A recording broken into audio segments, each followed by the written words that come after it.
Zombie Apocalypse.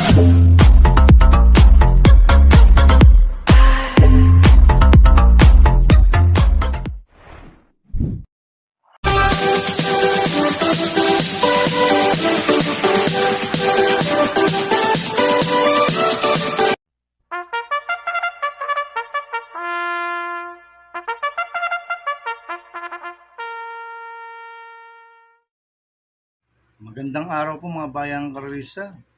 Ngayon po ay araw ng linggo, July 21, 2024, karera po ng Metroturf, Malbar, Batangas.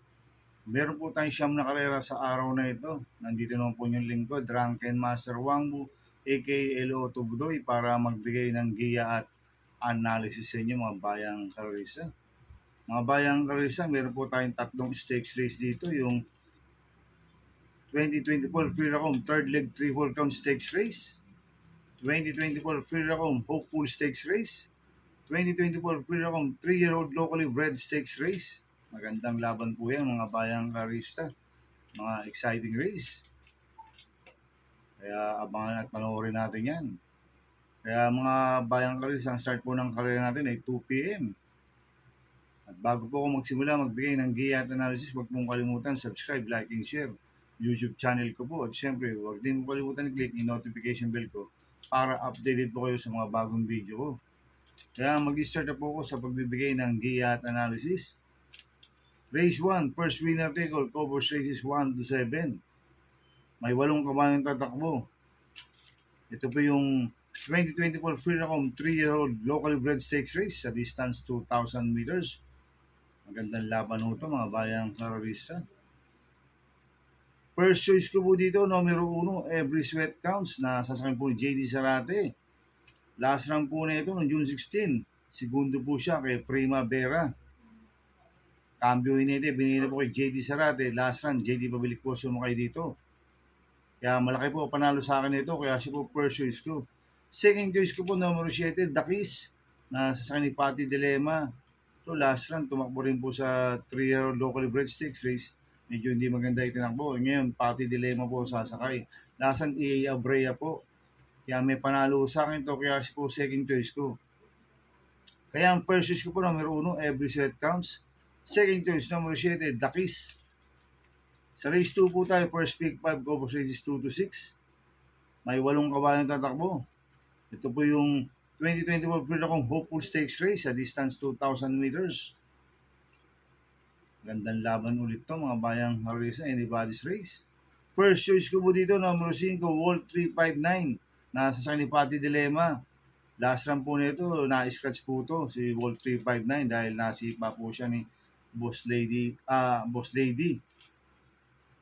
Kaya na-scratch po to si Wall 359. Pero ngayon, okay na, medyo magaganda po ang mga trunk ko, kaya malaki po panalo sa akin ito, kaya siya po first choice ko. Second choice ko po, numero 1, Beltuna, na sasakyan po ni Mart Alvarez. Last run po nito noong June 16 sa Hopeful, segundo po siya kay Still Somehow. Cambio hinete, binigyan po kay Mart Alvarez, lasan OP Cortez po sumakay dito. Kaya malaki rin po panalo sa akin ito, kaya siya po second choice ko. Kaya ang first choice ko po, numero 5, Wall 359. Second choice, numero 2, Beltuna. Sa race 3 po tayo, second winner take all, covers races 3 to 9. May 8 kabayang tatakbo. Ito po yung 2024 Freedom third leg 3-4 count stakes race sa distance 2,000 meters. Nung first leg, nanalo si Ghost. Nung second leg, nanalo si Bea Bell. Kaya si Bea Bell na scratch po dito dahil nagkaroon po ng tendon si Bea Bell. Kaya ngayon yung third leg na to magandang laban ho to mga bayang karerista. Ang first choice ko po dito, numero 1, Worshipful Master, na sasakyan JB Hernandez. Itong si Worshipful Master binigay na po kay JB Hernandez.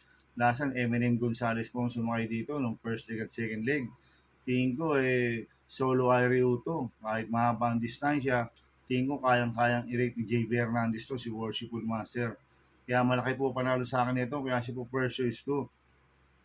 Second choice ko po, Copulente numero 3, Ghost, na nasa kanya dyan Alvin Guse. 3A, Amazing, na nasa kanya Pabs Caballeo. Itong si Ghost nanalo po siya ng first leg. At segundo po siya nung second leg kay Bayabel. Gamit po dyan Alvin Ducian, kaya malaki panalo sa akin ito. At ito naman si Amazing, nanalo po yan nung Hopeful. Ang panalo dyan si John Alvin Ducian, ngayon Pabs Caballero po sumakay dito. Kaya itong couple entry number 3 na to, parehas po malaki panalo sa akin ito, kaya sila po second choice ko. Kaya ang first choice ko po, number 1, Worshipful Master. Second choice, couple entry number 3, Ghost 3A Amazing. Sa race 4 po tayo, pick 6, cover race 4 to 9. May 12 kabayong tatakbo. Rating based yung class 5, 6 to 10 split sa distance 1,400 meters. First choice ko po dito, number 1, Lemon Bell na sasakyan po JB Guerra. Itong si Lemon Bell, nakakalimang sunod na panalo na po to sa GBT. Medyo mainom po yung kabayo ngayon. Ngayon, kambyuhin biniin po kay JB Guerra. Ang nagpapanalo po dito si Jericho Serrano. Kaya malaki po panalo sa akin ito, kaya siya po first choice ko. Second choice ko po, number 5, Mandatum na sa 10 NIU Junior. Last run po nito nung July 6, segundo po siya kay One of a Kind, si Mandatum. Kaya may panalo sa akin ito, kaya siya po second choice ko. Lalagyan ko po third choice sa Pandiado, number 6, Bohemian na sa 10 JD Flores. Last run po nito July 9, segundo po siya kay Magandang Dilag. Tinalo niya sa datingan si Charm Campaign. Kaya magandang diado sa akin to, kaya siya po third choice ko. Kaya ang first choice ko po, number 1, Lemon Bell. Second choice, number 5, Mandatum. Third choice sa pandiado, number 6, Bohemian. Sa race 5 po tayo, second pick 5, cover races 5 to 9. May 12 kabayong tatakbo. Rating based system class 5-5 placers, distance 1,400 meters. First choice ko po dito, couple numero 2, Cristiano, na sa kanyang RJC Tabor. 2A, Margo, na sa 10 ni JB Guerra. Last run po ni Cristiano noong July 13, segundo po siya kay Paramount. At ito naman si Margo, nakakadalawang sunod na panalo na po ito. Medyo mainam po ang panalo nito si Margo. Kaya itong couple entry numero 2 ito, parehas po malaki panalo sa akin ito, kaya sila po ang first choice ko. Second choice ko po, numero 6, Sky Lover, na sa kanyang JD Pabilik.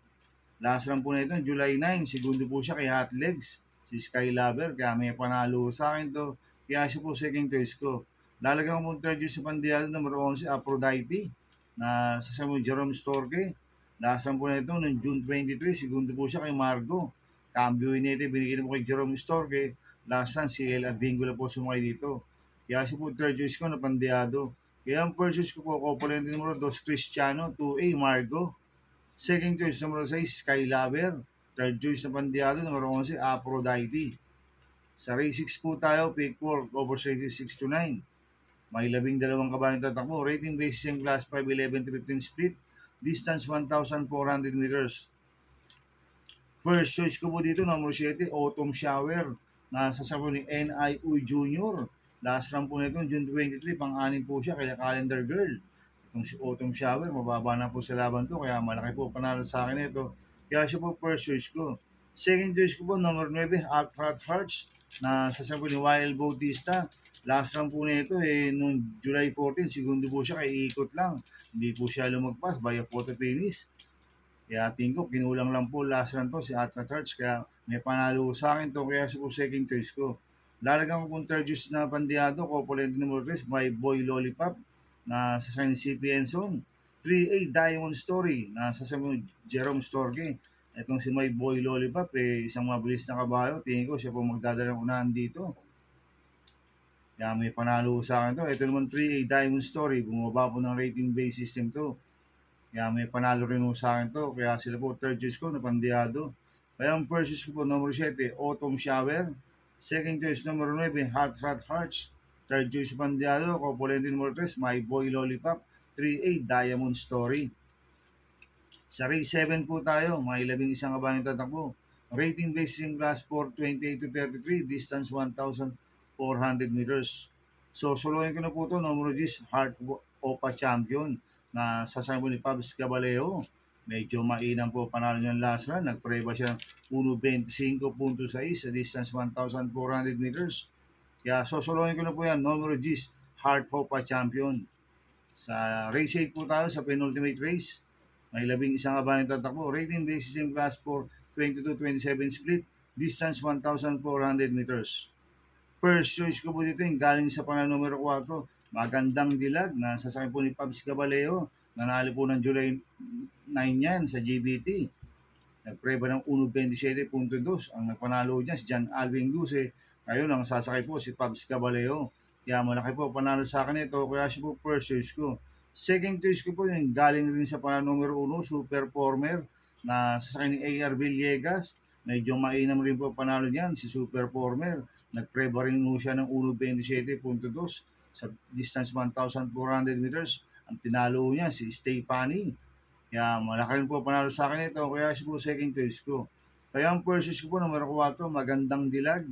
Second choice numero 1, Super Former. Sa race 9 po tayo sa last race. May 11 kabayong tatakbo. Rating basis yung class 4, 16-21 split. Distance 1,400 meters. First choice ko po dito, numero 4, Bada Bing. Na sasakyan si Pienso. Ito, bumaba po ng rating basis ito. Si Bada Bing. Last lang po nito, July 14, pang-apat po siya kala Black Star. Kaya malaki po panalo sa akin ito. Kaya siya po first choice ko. Second choice ko po yung galing sa panalo numero 1, Jubilum. Na sasakyan po ni Lester Jesus. Nanalo po noong June 23 yan. Tinalo niya sila Strike of Pink. Cambio hinit, binigyan na po kay Lester Jesus. Ang napanalo po dyan si CB Ardonia.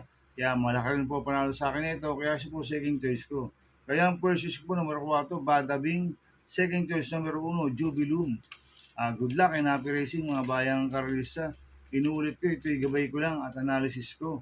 Pero pagdating sa tayaan, kayo pa din masusunod. Sana ay swertein tayo at magsitama. Kaya good luck po sa ating lahat mga bayang karalista. Mga bayang karalista, shoutout muna ako.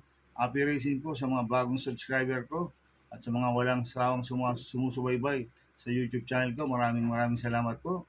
At happy racing din po sa mga boss ko, kila Boss Manuel Chua, Boss Jing Garcia, Boss Chacombo, happy racing.